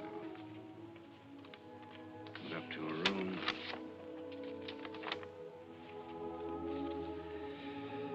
Dear Daddy, I'm going out on my own. Don't worry about me. Someday you'll be proud of me. I'll always love you. P.S. Tell Uncle Jerry I still love him. It's all my fault, Jim. I shouldn't have suggested that she'd be in the show. No, Jerry. Sally is Sally. It's time both of us faced that. Yes, I know, but I think I heard her. Well, she's got spunk, all right. Jerry, she's young. She's way too young to be out on her own. Well, now, look, Jim, don't you worry about this. I'll bring her back. I wish you'd do that. I promise you I'll try my utmost. Yeah, just as soon as you can. Good night, Jim. Why don't you get back into bed and get some rest? Yeah. I left no stone unturned trying to find Sally. Personal ads, private detectives. But the answer was always the same. No one had seen it. It was a futile hunt. I tried to keep Jim's hopes alive, but I think he knew. And then, one night... Please don't mention that I telephoned.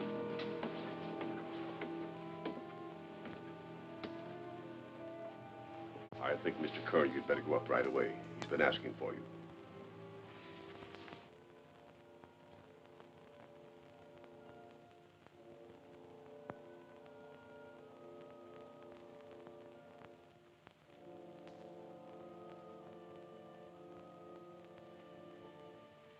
Jim.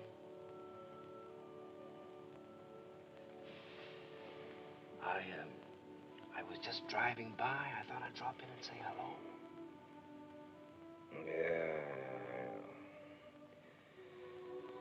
You forget I've known you a long time. Feeling better, aren't you? Yeah, I'm fine. That's good. All you need now is a little rest. Kind of quiet around here now. Yes, it is, but things will be popping again just as soon as Sally comes back. Have you heard from her, Jerry? No, not directly. But I've got a couple of very good leads. I've got a hunch they won't be very long now. Then I'm going to see to one thing, Mr. Hessler. You're going to finish that symphony. I've kept you from that too long.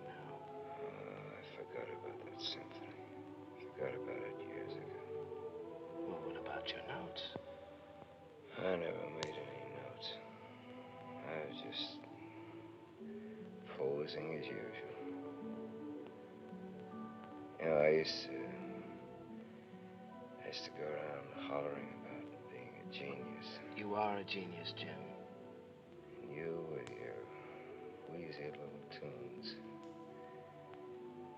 You were writing the real music. The folk music of America. Thanks, Jerry, for letting me kind of stick around. No, wait a minute. Let's get something straight, Jim. I didn't let you hang around. If it hadn't been for you and your faith in me, I would have quit half a dozen times, you know that. And if we're going to start handing out bouquets, I just want you to know that I don't know where to begin to thank you.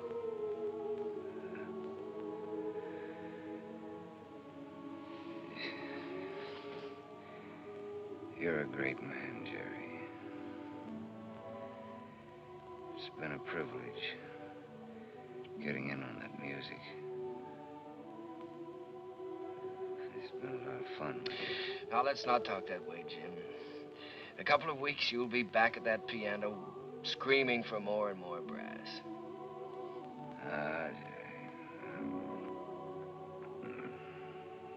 This looks like the time for strings.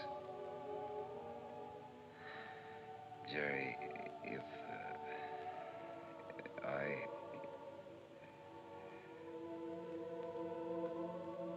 want you to look after Sally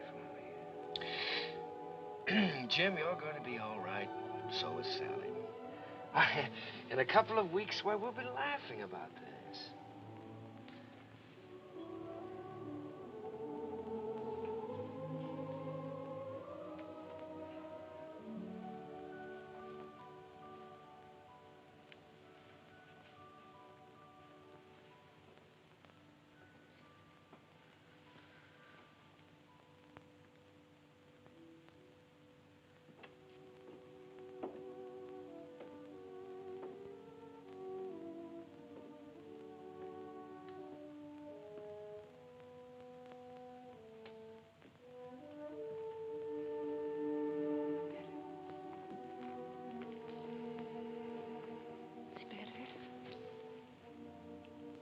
Perhaps if I made some coffee.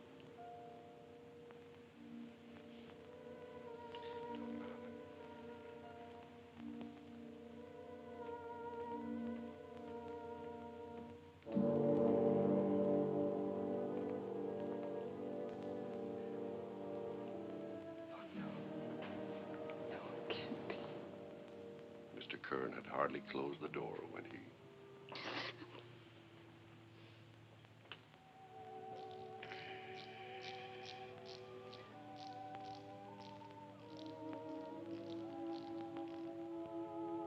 I was completely lost, completely helpless.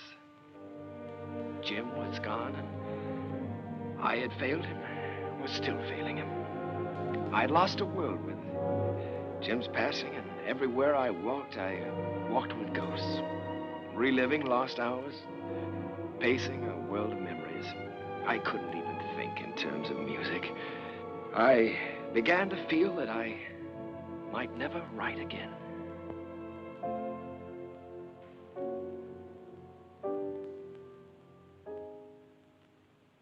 How long has this been going on? For weeks, Oscar. Ever since Jim died. He's a score to write, and he hasn't done one song. Well, that certainly doesn't sound like Jerry. He seems to have completely lost heart. Have you had any word of Sally? No, but he has every friend he ever had in show business looking. Well, don't worry about it. He'll turn up. It's Jerry I'm worried most about.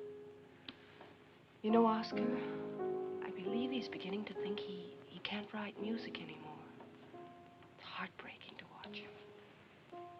Well, I have a book here I'd like him to take a look at.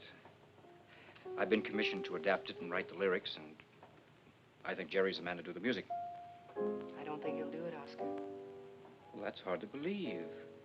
There's never been a time as long as I've known Jerry when you couldn't excite him with a good story.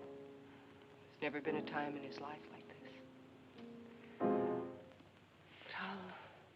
But you can try, and I'll tell him you're here.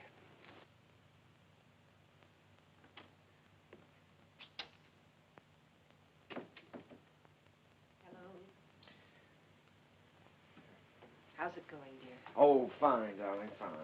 I was just tinkering a little bit with the melody, but it's going to be all right. Of course it is. Aye, it is raining, isn't it? Jerry, Oscar Hammerstein's here. Oscar? Oh, darling, why didn't you tell me? Oscar, come in. Hello, Jerry. My goodness, it's good to see you. Won't you sit down? Sit down. Thanks, Jerry. Well, what's new? I'll tell you what brought me out here, Jerry. I came across a novel that I think's going to make a great show. Now, if you'll do the music, I'd like to do the book. Oscar, I'd love to. I really would, but, I have so many commitments right now that I don't think it wouldn't be fair to you or anyone concerned. Suppose I leave the book with you and you glance through it when you have time. Oh, it's no use, Oscar. Well, I'll leave it anyhow. See you next week. Won't you stay for dinner? I'd certainly like to, but I have to get back to town. Bye, Eve. I'll see you to the door, Oscar. Bye. Bye.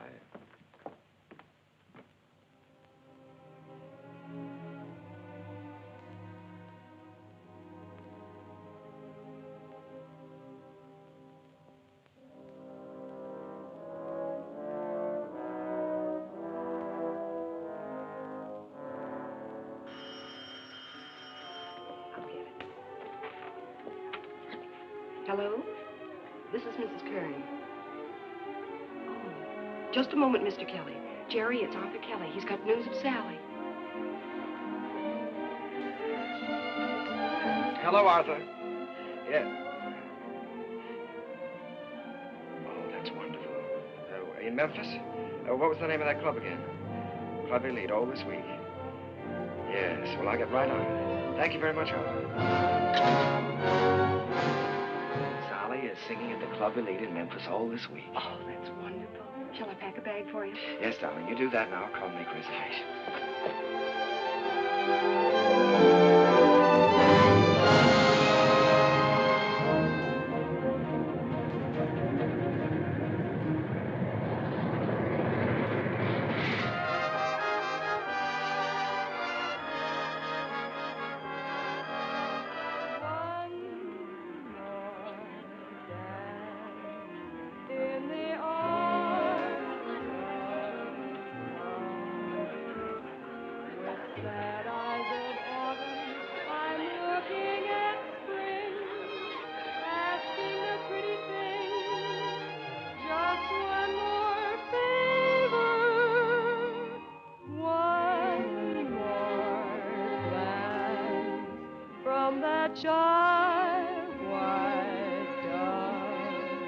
One more night, if you will.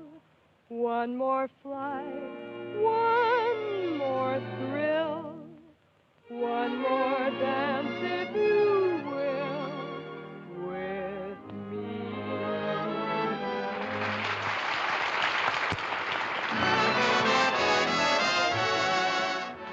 Will you dance with me? Oh, no, thank you, no. Go ahead and dance with us, No, Charlie. thank you. Go ahead. Charlie. Will you dance with me? I sure will, baby. What's this? Sit down.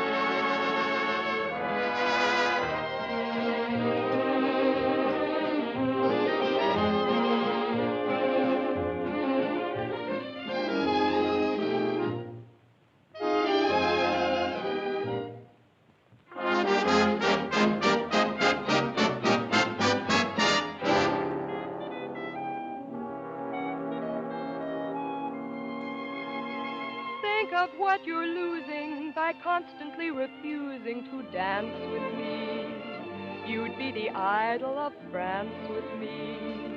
And yet you stand there and shake your foolish head dramatically while I wait here so ecstatically. You just look and say emphatically, Not this season, there's a reason. I won't dance, don't ask me. I won't dance, don't ask me. I won't dance, madame, with you. My heart won't let my feet do things they should do. You know what? You're lovely. So what? I'm lovely. But oh, what you do to me. I'm like an ocean wave that's bumped on the shore. I feel so absolutely stumped on the floor. When you dance, you're charming and you're gentle, especially when you do the continental. But this feeling isn't purely mental. For heaven rest us, not asbestos. And that's why I won't dance. Why should I? I won't dance. How could I? I won't dance. Merci beaucoup. I know that music leads the way to romance. So if I hold you in my arms, I won't dance.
Come in.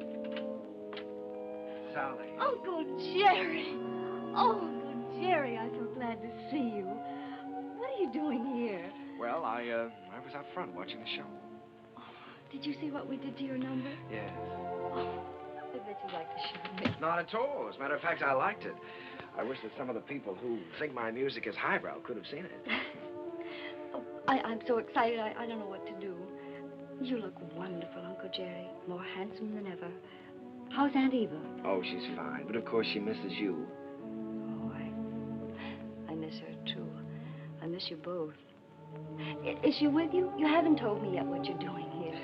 No, your Aunt Eva's in New York. And I'm here because somebody told me I could find you here. I've been looking for you for a long time now, Sally. Oh, Uncle Jerry, you shouldn't have bothered. I'm all right. Oh, I'm sure you are, but I promised your father I'd look after you.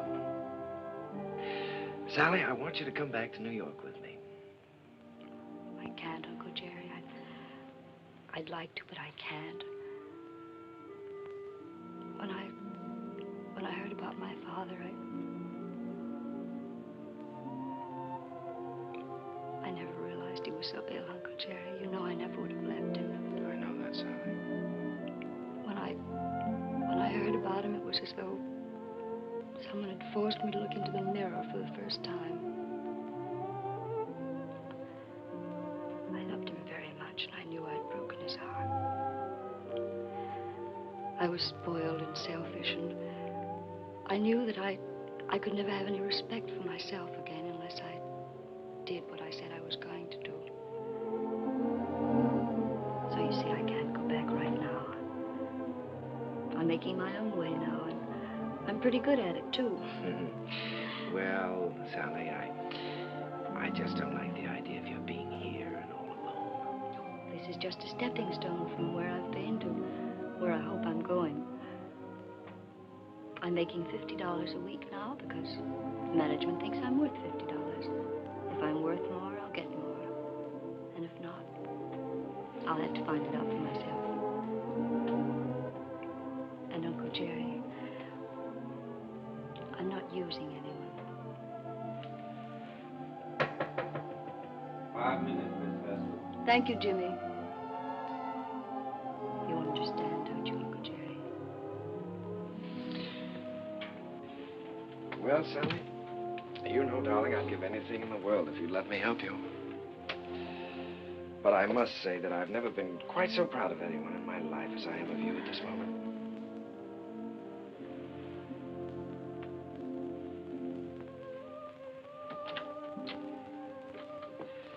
Good luck, darling.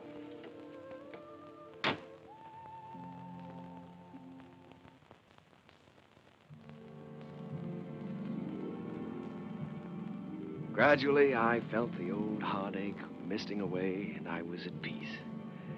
The promise I had made Jim had been fulfilled. Sally was going to be all right. I walked along the river that night, with the river wind in my face and the taste of it on my lips. And I stood there listening.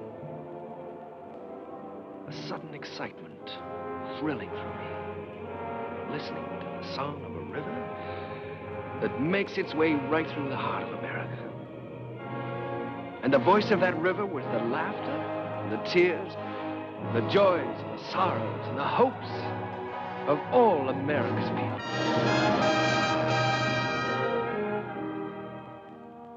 Well, Joe, that's my story. It's too bad Mr. Hessler couldn't have been there tonight, Mr. Kern. Oh, he was there, Joe. He'll always be a part of any music I ever write. Whatever happened to Miss Sally? Well, I don't know exactly. She's on her own now. Maybe I'm just getting tired or something, but ever since Jim's been gone, I feel like everything is sort of ending for me. Maybe my music is ending too, Joe. Ending? After that show tonight? Hey, I gotta get you back to the Waldorf. You got some vows to take. No, sir, Mr. Kern. Your music ain't ending for you. In my opinion, it's just the beginning.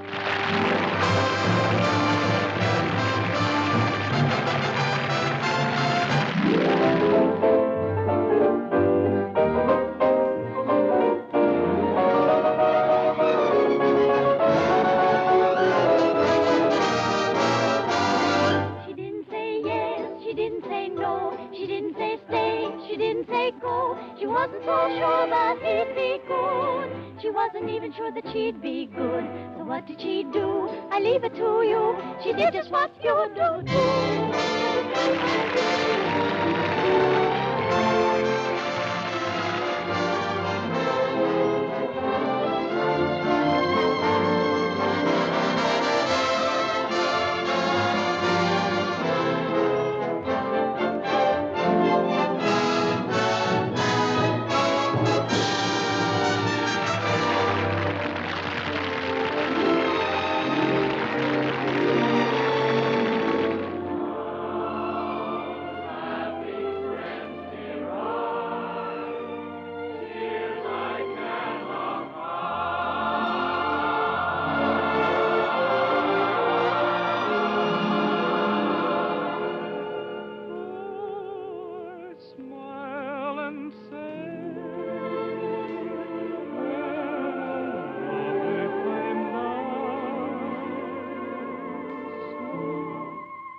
I heard the laughter of her heart heart in every street cafe.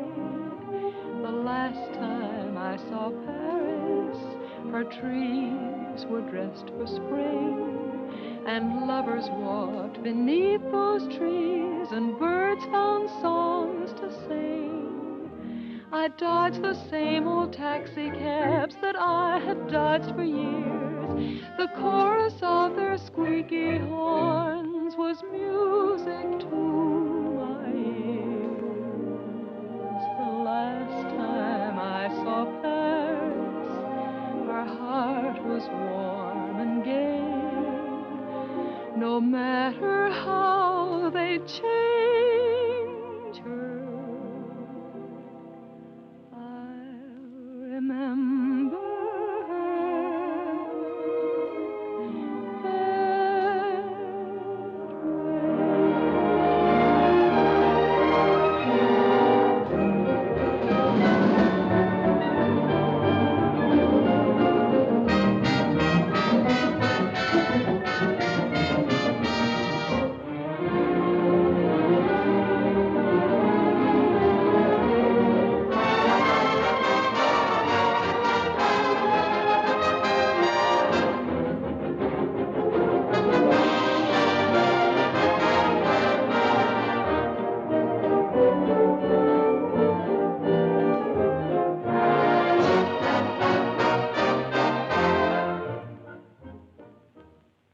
Do sit down, Mr. Kern.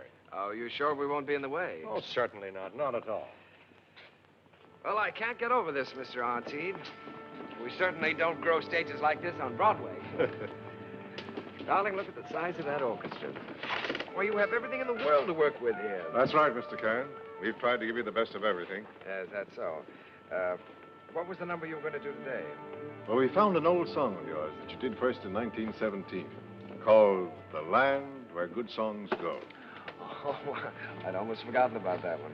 We're using it as a frame for some of your other songs. What star is going to sing this? Well, Mr. Kern, as a matter of fact, we're trying out a newcomer.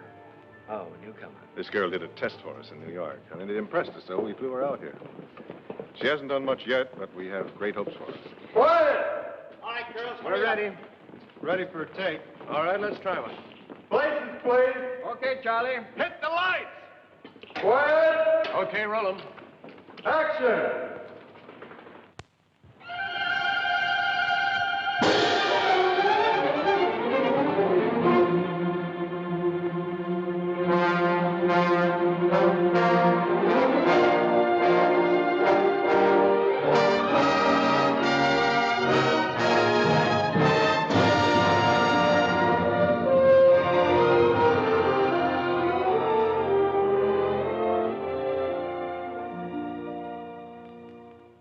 It's a land of flowers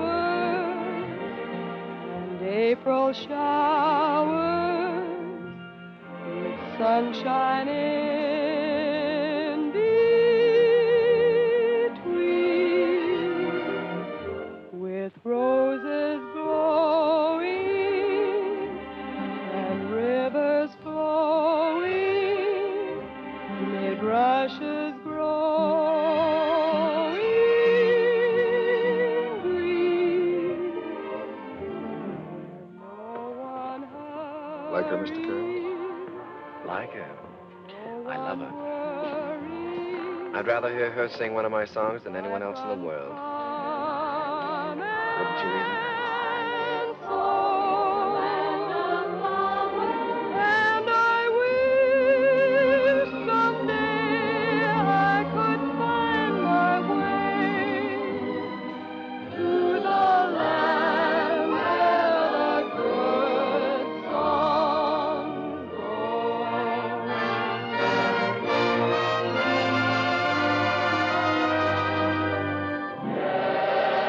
Yesterday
fine romance, my friend.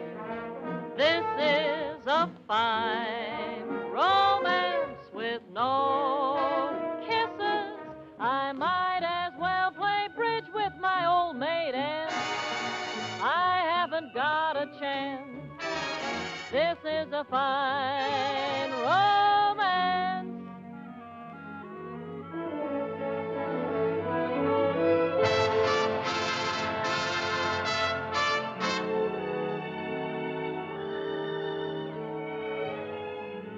You are the promised kiss of springtime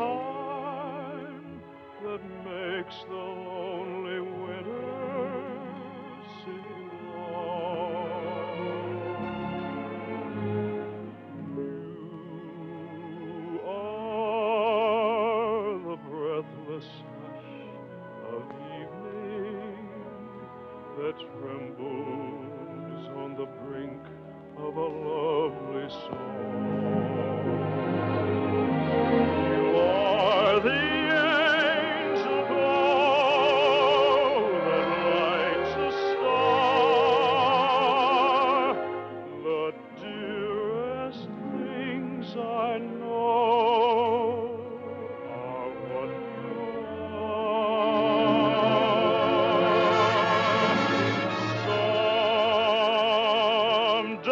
Someday my happy arms will hold you,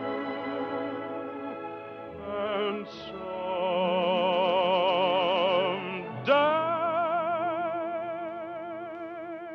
I'll know that moment divine when all the things you are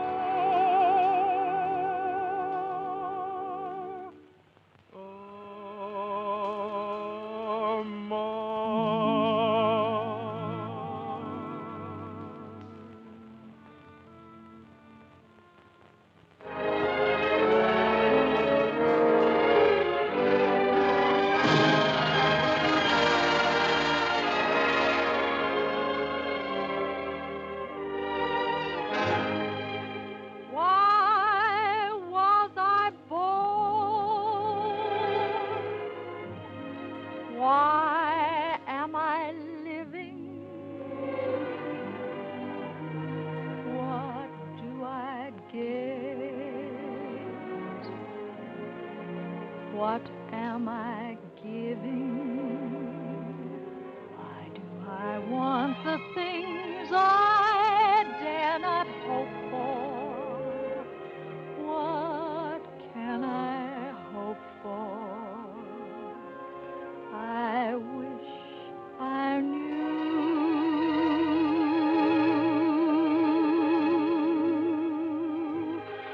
Why do I try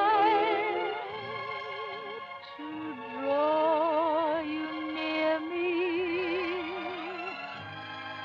Why do I cry? You never hear me. I'm a poor fool, but what can I do?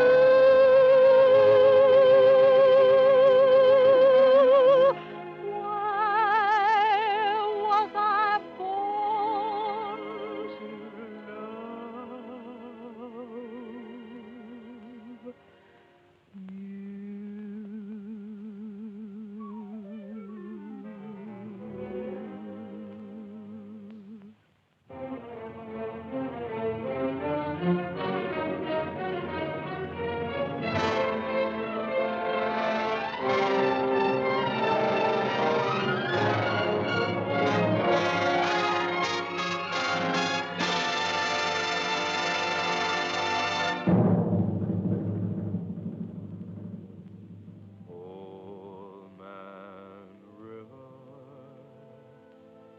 That old man River, he must know something but he don't say nothing. He just keeps rolling. He keeps on rolling along.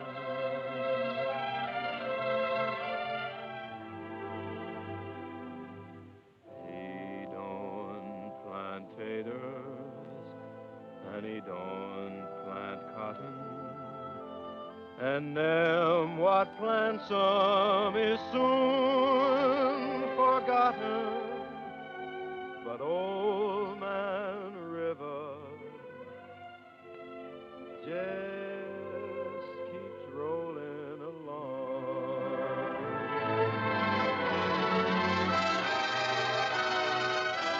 You and me, we sweat and strain, bodies all aching and racked with pain. Tote that bar, lift that bell, you get a little drunk, and you land in jail.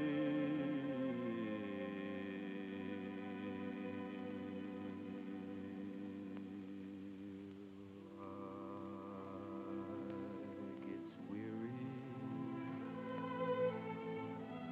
and so sick of trying. I'm tired of living, but I'm feared of